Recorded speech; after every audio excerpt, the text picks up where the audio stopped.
We had to call in reinforcements. There he is. What is on fire? Holy sh!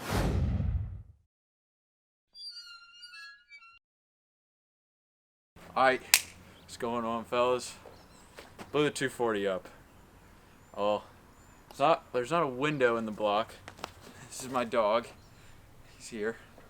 There's not a window in the block yet, but I think it spun a bearing. It's got to come out either way. So we're doing today. We got the prime garage set up.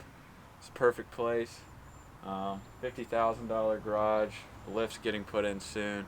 But motor's coming out, and then we're gonna crack it open and see what's going on in there. So let's get to it. All right. So basically, we got the radiator out already. Now we're pulling intercooler piping. Biggest piece of advice to anybody that is trying to pull an SR: label everything. Get you some Scotch tape and put numbers or symbols, something. It'll make your life 10 times easier once you're trying to put everything back together. But right now, like I said, we're just pulling all the intercooler piping, and then we're going to start pulling all the wiring, all the sensors, everything. And then she should be ready to come out after we get the motor mounts off. I'm not pulling the trans with it. I don't think there's anything wrong with transmission, so we're just going to go ahead and just pull just the motor itself.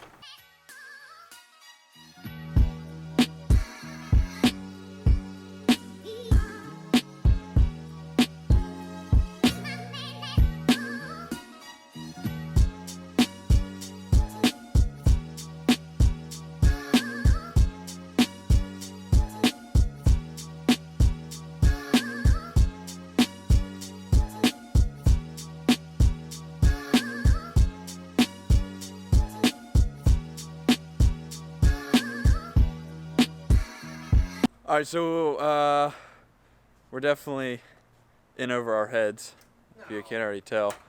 We had to go ahead and pull the intake manifold. It's not standard practice whatsoever. There is probably a way to pull the whole motor with the intake manifold still intact, but there's a few things we couldn't reach with the current tools we have, so we just went ahead and took that out. Took the throttle body off. He's disconnecting that right now. I'm going to be labeling everything once again. All the intercooler piping, that's gone, it's out. Realistically, once we get all this stuff unplugged, it's just going to come down to if we can find the bell housing bolts, if we can reach them, pulling that, disconnecting the transmission, and then going to be pulling the motor mounts, and then we got to figure out where to hook this thing up, and then we'll go from there. But we're going to continue disconnecting and see how far we can get without giving up. What the fuck's going on under here? Well, I'm currently disconnecting the alternator wires. I'm about to begin to disconnect the starter wires, and then we're gonna come in and do transmission drain, because I don't know if you have to drain transmission, disconnect it, and then after that, motor mounts and lift off. So we're almost to the point of no return. Yeah, I think we're a little past that. Everything is beautifully labeled. Alright. I mean, yeah, it's labeled. Everything is labeled. Got it. Yeah, hold it like that, because I got to get a wrench on it. You got it? I don't think this is the right size.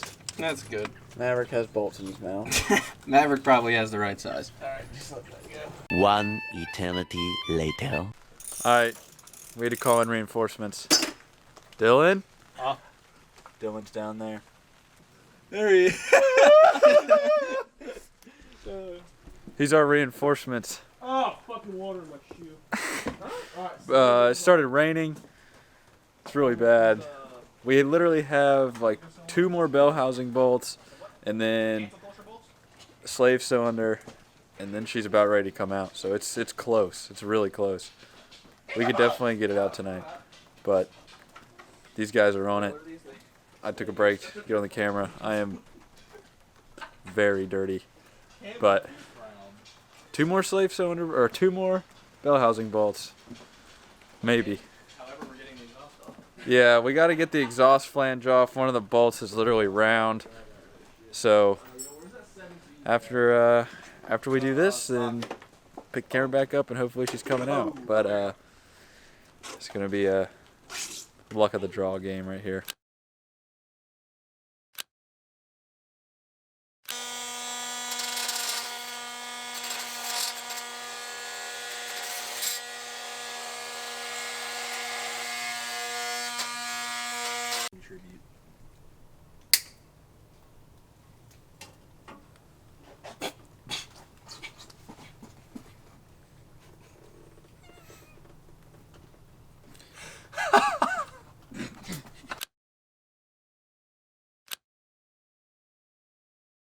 So it's been about a week or two since we pulled the motor out of the SR, or pulled the motor out of the 240. Sitting right there.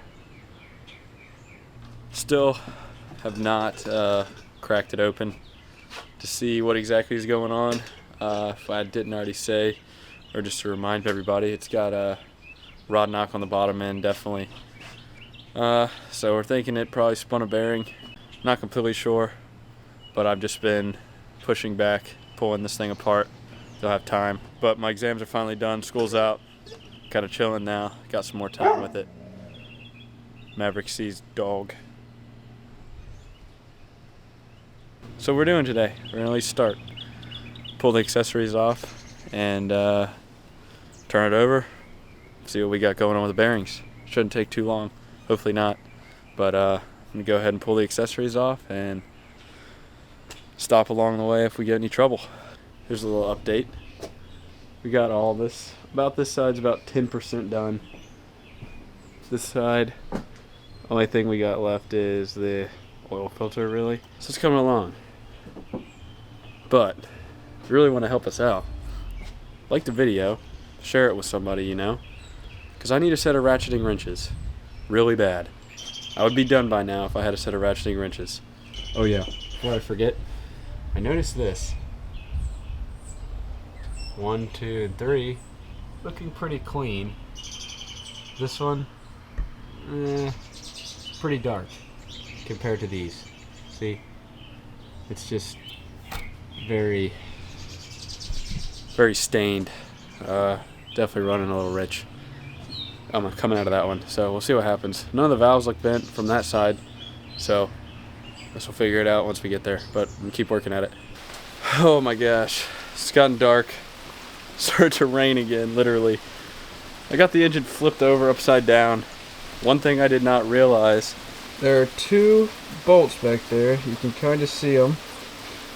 They also are holding the oil pan on. So now I gotta take this thing, hook it back up to the engine crane, lift it off of the engine stand, take off the flywheel so I can get to those bolts, and then after that, put it back on the engine stand and hopefully be able to get the main one off. But firstly, this little guy right here, this has to come off. This like big sump thing. And I gotta watch some more videos on it to figure out how to get it off, but you can kind of see the seal right here and where I've been prying at it. But as of now, the easiest way to get it off that I've seen is just pry on it with screwdrivers. And just beat the devil out. And if it bends, then it sucks. You just buy a new one. I'm not really attached to that one by any means. I'll definitely replace it if I have to. I'd rather just go ahead and replace it while I have the engine out, because I couldn't imagine doing that with the engine in. It's insanely difficult. Half of this stuff is like, I can't imagine doing it with the engine in if it takes me this long, being able to literally put it at eye level. But calling it a night. There's a poor little 240. She's not having a good time, but I'm trying. So tomorrow is a new day, and gonna do some more research. So figure out what to do from there. So I'll see you guys in the morning.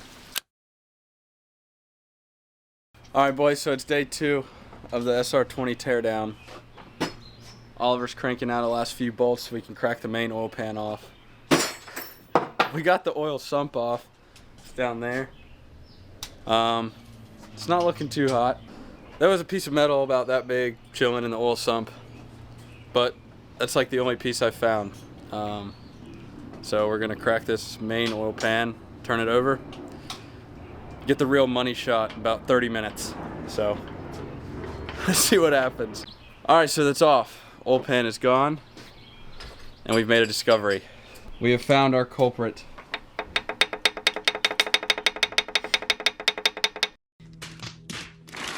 It's not supposed to move at all, whatsoever. All right, so we got the main, the culprit out. This is it right here. As you can see, there's no bearing left in there. Bearing's still on the crankshaft. But basically, it cracked, shattered, so it wasn't able to hold any oil, which it's probably, so I'm surprised it didn't just weld itself to the crankshaft, but it didn't do that. This is what we're working with. That's the cracked one down there. These look good. These are still intact. They don't look too shabby. But Oliver's taking a lunch break. And then we're gonna see if we can get this crankshaft out and then pull the piston to see how bad the actual cylinder walls look. Woo-hoo. Day 3. Motor teardown, SR20. You're gonna have to just bear with me because I'm just not gonna take a shower until I do this because I just get disgusting. So bear with it, obviously. This is where she's sitting right now.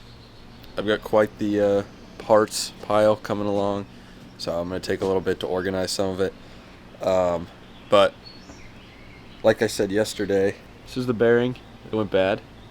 You can see a giant chip at the top there. That's what caused all the problems. It's about a $40 part, and it has destroyed the bottom end of the motor.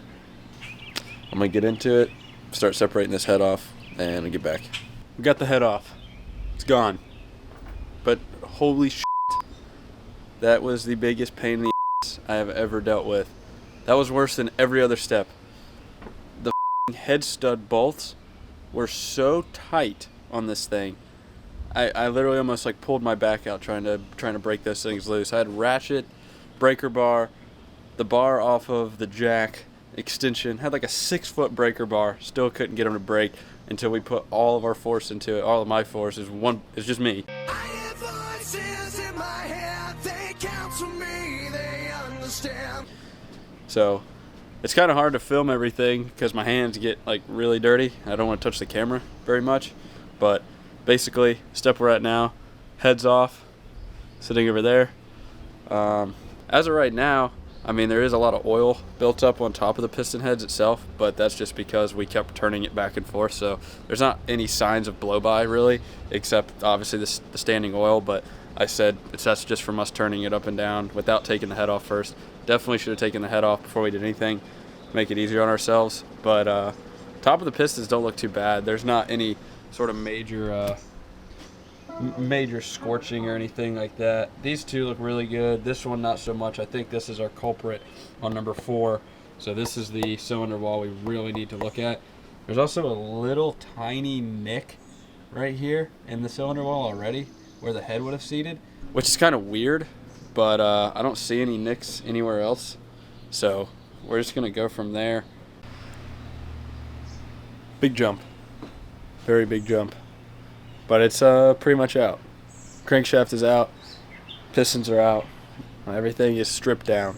Let me show you some of the damage. So, this right here is number 4 piston. And as you can see, it's not too terribly bad on this side. The actual bearing that was in there is down here. It fell out. But you're in. Hold on. Wore a hole clean through it. This is pretty torn up. But there's your number 4. This is the channel it was in on the crank. Definitely torn up. The internal crank journals here don't look too bad. So that looks fine. And the actual cylinder walls, they don't look too bad. This is number 4 cylinder wall. It's not too bad compared to these, as you can see. Can't really see any noticeable pitting in there. No burn marks, no scorching. It's a good sign. But for now, I think that's about it where we're going to stop this video. I'm going to be stripping this down. Next video will probably be cleaning all this and hopefully finding a machine shop to take a look at it to give me the final idea of, hey, is this salvageable or not? Which, fingers crossed that it is salvageable. If you guys want to stick around for the other videos, make sure you guys subscribe, turn on your post notifications so you know when that goes live. I'm not sure when exactly it's going to be. We're definitely stoked to be posting videos again. And we got a lot of shows planned. We're going to be traveling a good amount over the next couple months to these shows. And big moves coming for everybody's cards in the group. Everybody's doing big things.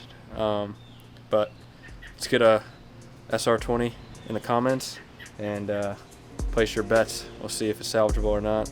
And until next time, see you guys in the next video.